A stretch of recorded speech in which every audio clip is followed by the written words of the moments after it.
Herkese merhaba, ben Ata Egemen Çakıl. Bu hafta bir oyun incelemesi daha yapmak istedim. Bayağıdır böyle animelerle ilgili oyunlar üzerine düşündüğüm şeyler var. Zaten kanal içeriğinde genelde anime tabanlı oyunları tercih ettiğini göreceksiniz. Anime incelemeleri vesaire de canım istediği zamanlarda yapıyorum. Bu hafta biraz böyle keyifle oynadığım oyunlardan birisi. Aslında oyun yeni bir oyun değil ama belki hiç haberi olmayanlar vardır diye size bir oyundan bahsetmek istedim. Bu oyun herkesin, yani çoğu anime severin ve manga severin ilgiyle takip ettiği Berserk'ün Anthem Band of the Hawk adlı oyunu. Yanılmıyorsam 2018 yılında çıktı. Daha önce de bazı Berserk oyunları çıkmıştı PlayStation 2'ye sanırım. Onları hiç oynamadım ama artık dedim ki Berserk'le ilgili iyi bir oyun yapılmış olmalı ve artık oynamalıyım diye düşündüm. O yüzden ben de bu oyuna başladım. Biraz ilerledim. Oyunun mantığını falan konuşacağız zaten. Yani oyun sistemi bana hiç yabancı gelmedi. Onun da neden olduğunu size açıklayacağım. İsterseniz oyunumuza bir dönelim.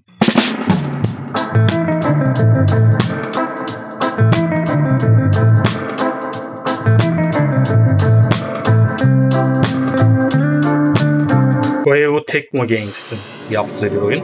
Yani Koei Tecmo Games olduğundan yola çıkarak oyunun bu Samurai Warriors tabanlı sistem üzerine kurulduğunu başta size söyleyebilirim.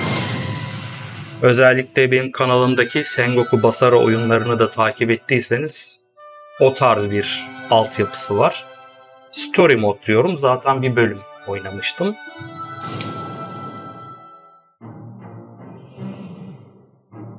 İlk etapta zaten Story Mode'da gittiğimiz için Gatsu karakteriyle oynayabiliyoruz. Bu sayfada işte ilk senaryo şuydu.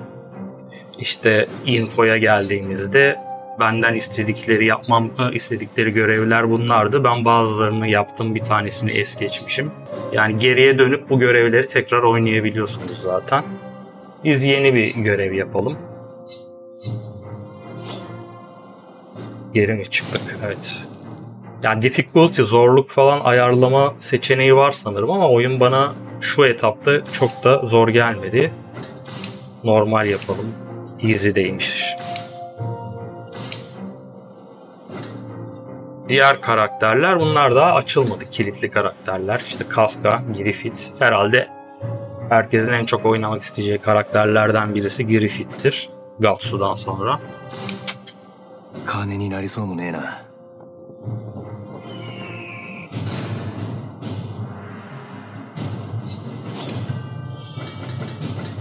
İlk senaryo oynadığım bölümde equipment ayarları yoktu. Buradan şeyi görebiliriz işte. Müttefikler, enemy, yani düşman ordularını görebiliyoruz.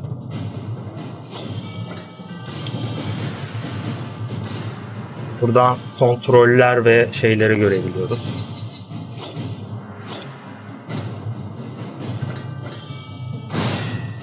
Başlayalım.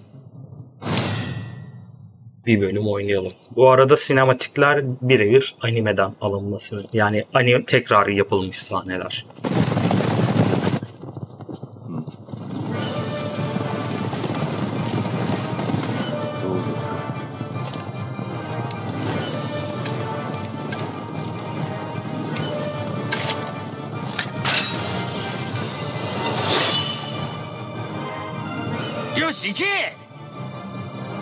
Evet, bu şekilde başlıyoruz. Burada atlılar da gelmeye başladı. İlk bölümde atlılar yoktu. Yani dediğim gibi sisteme Samurai Warriors ve Sengoku Basara gibi oyunlardan aşina olanlar vardır. Sağdaki haritada bize yapmamız gerekenler söyleniyor daha çok. Yani belirli yerleri kuşatmak gerekiyor.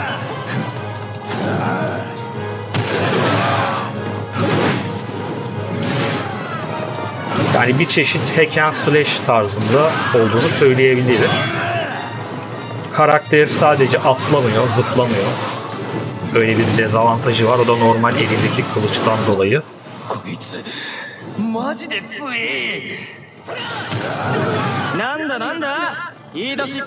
Bu arada oyunun şeyi var. Ayarlarından bu kan olayını ayarlayabiliyorsunuz.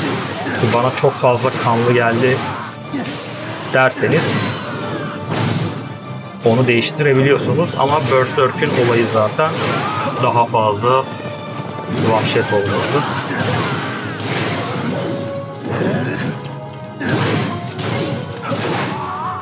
Şimdi söylediği yere doğru gidiyorum.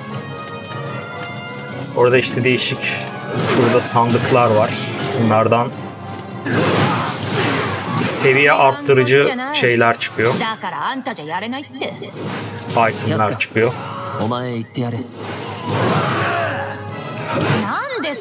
Officer'ları öldürmekte fayda var. Çünkü bunlar bir görev ve bir yerin ele geçirmede önemli rol alan detaylar.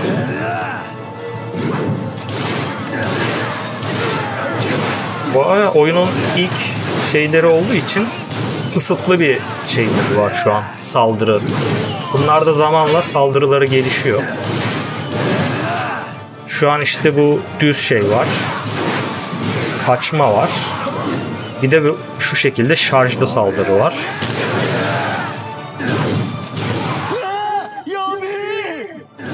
Bir de işte animenin isminden yola çıkarsak Berserk modu var. Mesela şu an o modu açtım. Daha etkili saldırılar yapıyor.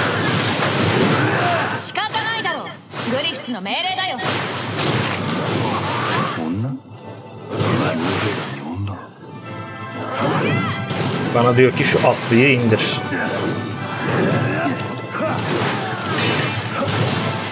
Bu arada atlar daha zor görünüyor.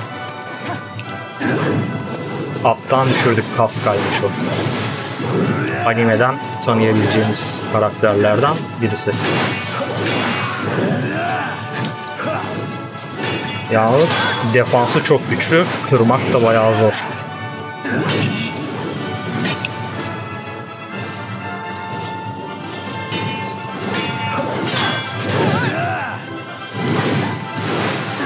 Yani belirli bir karaktere odaklanma var mı diye baktım ama yok.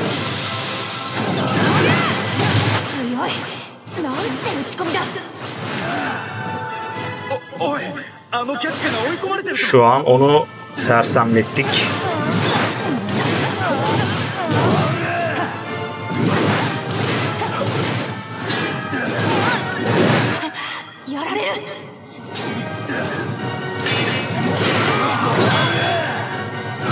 Zırhını kırdık.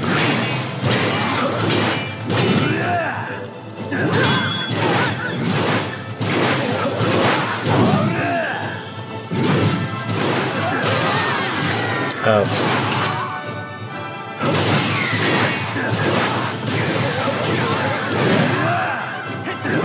İkinci kez mi geldi?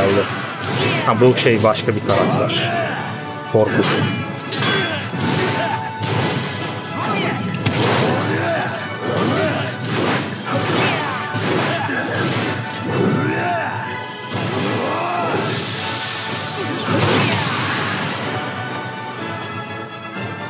Ve tabii bu şekilde daha psikopat bir şey var. Skill'i var.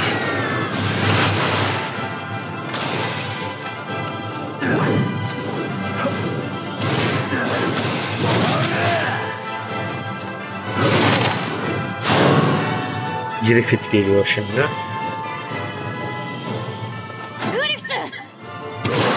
Aslında onu Griffith'te açmak daha mantıklı olurdu.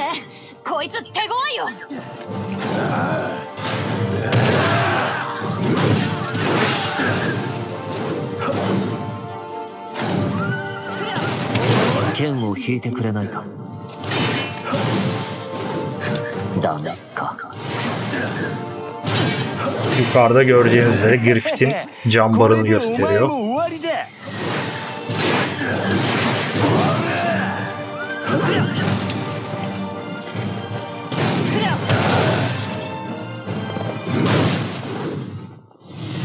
Sanırım bir sinematik girecek burada. Evet.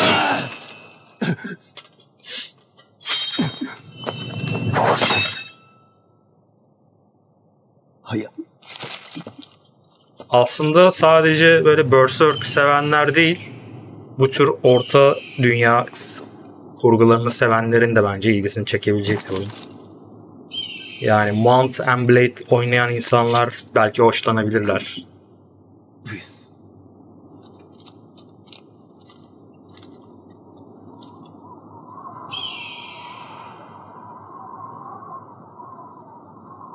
Kız gibi adam dediğimiz.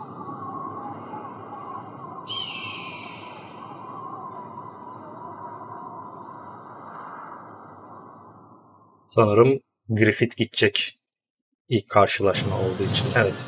İşte ilk şey bitti. Senaryonun o kısmı bitmiş oldu. Burada ne kadar sürede bitirdiğimiz, işte kaç vuruş yaptığımız, adamı indirdiğimiz bonuslar, bölüm ödülleri, toplam falan gibi şeyler var. Burada ona göre seviyemiz artıyor. Seviyeye göre işte çeviklik, atak, defans, teknik gibi detaylar artıyor ve şeyler alıyoruz. Yeni ödüller alıyoruz burada. Bu materyalleri işte bir şekilde kullanıyoruz.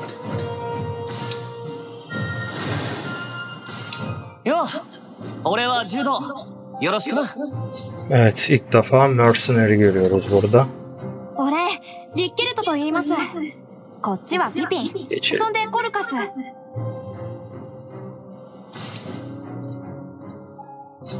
Mesela bu senaryoda sanırım Griffith bizimle beraber.